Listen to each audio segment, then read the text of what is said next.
Hello, everybody. Welcome back. This is Tropical Update number 15, live from Southwest Florida. We have the latest forecast from the Hurricane Center. It's looking like a Tampa area tropical storm landfall at this point. Again, it's going to relatively parallel the coast, so when exactly it moves onto the Florida coast, really not going to matter.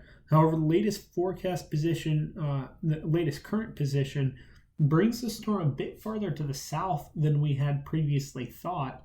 It looks like we might have a center reformation ongoing, which is going to probably leave it wide of Cuba and could make it cross Cuba fairly quickly, kind of like the latest National Hurricane Center forecast shows. As we see the latest satellite presentation, it's getting a little more circular, but still the low level and the mid-level centers aren't aligned yet. However, as I kind of alluded to, we may be getting very close to the time that they are.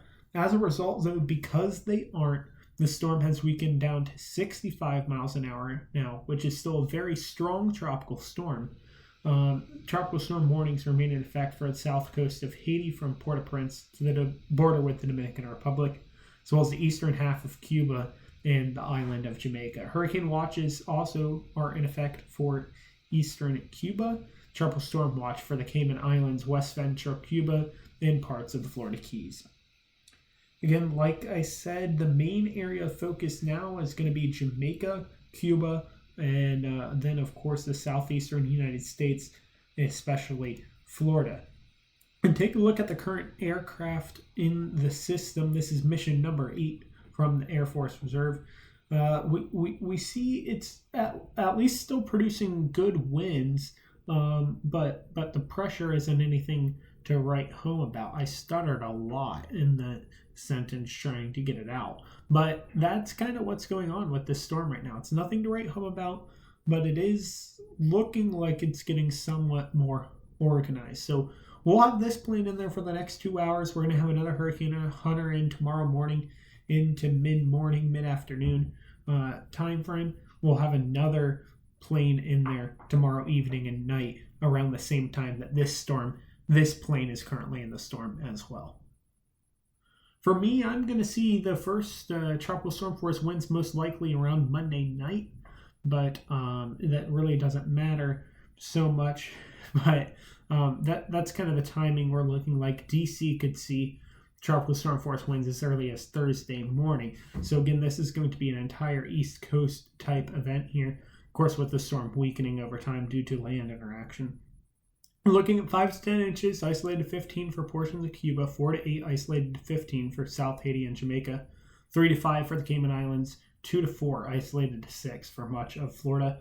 Again, Florida could be seeing significant rainfall with this in areas. Other areas will, of course, not be so crazy. There's a map of your watches and warnings, again, to put that into perspective of who has a watch, who has a warning at the moment. Again, expect most of those watches to become warnings tomorrow, except for the hurricane watch. I don't think that'll be upgraded to a hurricane warning. And then Florida probably going to see a few tropical storm watches posted along its coast later tomorrow. As we continue along, the other major threat with Elsa is going to be storm surge. We see 1 to 2 feet of storm surge for the Florida Keys from Dry Tortugas to Craig Key. We're also looking at 3 to 5 feet of storm surge for the south coast of Cuba, 2 to 4 for the south coast of Hispaniola. Again, expect numbers for storm surge to be refined, especially for portions of the Florida coast and eventually even the southeastern United States. As this storm gets closer to the United States, as I said, those numbers will come into focus better tomorrow and, of course, the days after that. As I mentioned, the models seem to be tending towards a Tampa-type landfall or somewhere in the Big Bend, but regardless, the west Gulf Coast of Florida really needs to be on alert. The Panhandle isn't out of the question yet, but generally, the west coast of Florida is where we're looking at. There's an outside chance the storm still becomes a hurricane once or twice more in its life before it's all said and done. As I mentioned, if it really is south of where we've been thinking the storm is, then potentially it avoids those mountains in Cuba and perhaps becomes a hurricane before making landfall on Cuba again. It could cross quickly over Cuba and become a hurricane in the Gulf, especially if it takes its time making its way up to northwestern Florida rather than southwestern Florida.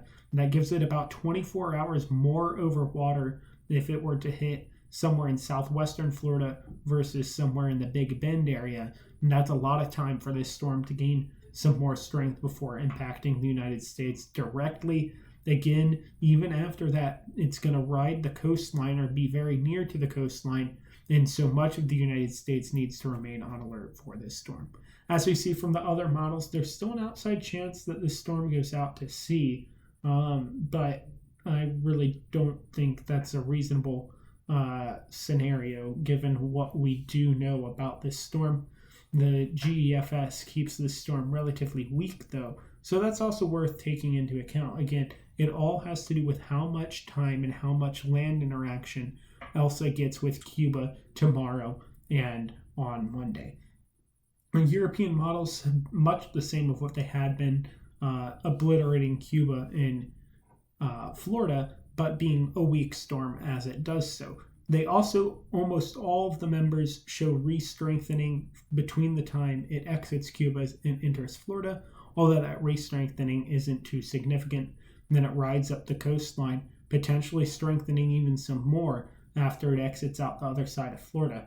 So these are all things that we're going to be watching. Again, this is not a very severe event, but it is going to be quite the impactful one for many people, and will still bring lots of rain, which can be very dangerous. Let's take a look at the H-Wharf model. Brings Elsa to hurricane strength, as I kind of mentioned, south of Cuba, crosses Cuba quickly, becomes a hurricane again after weakening over Cuba, makes landfall into Florida, rides the coastline as a decent tropical storm before exiting out by the Outer Banks. Again, we'll run through that one more time. You see it cross through Cuba, make its way into, well, basically where I'm at, and then it goes up the eastern coast of the United States before heading back out to sea. I'll have another update out sometime tomorrow afternoon. It might be 2 p.m., it might be 5 p.m. Hopefully I'll get one out at both times. I may issue it before 2 p.m. and just after 5 p.m., kind of like this is just after the 11 p.m. update from the National Hurricane Center as it is. There's one more look at the watches and warnings, current wind field, and cone for Elsa, and I'll see you guys next time. Chris Dixon and Weather Catholic Media.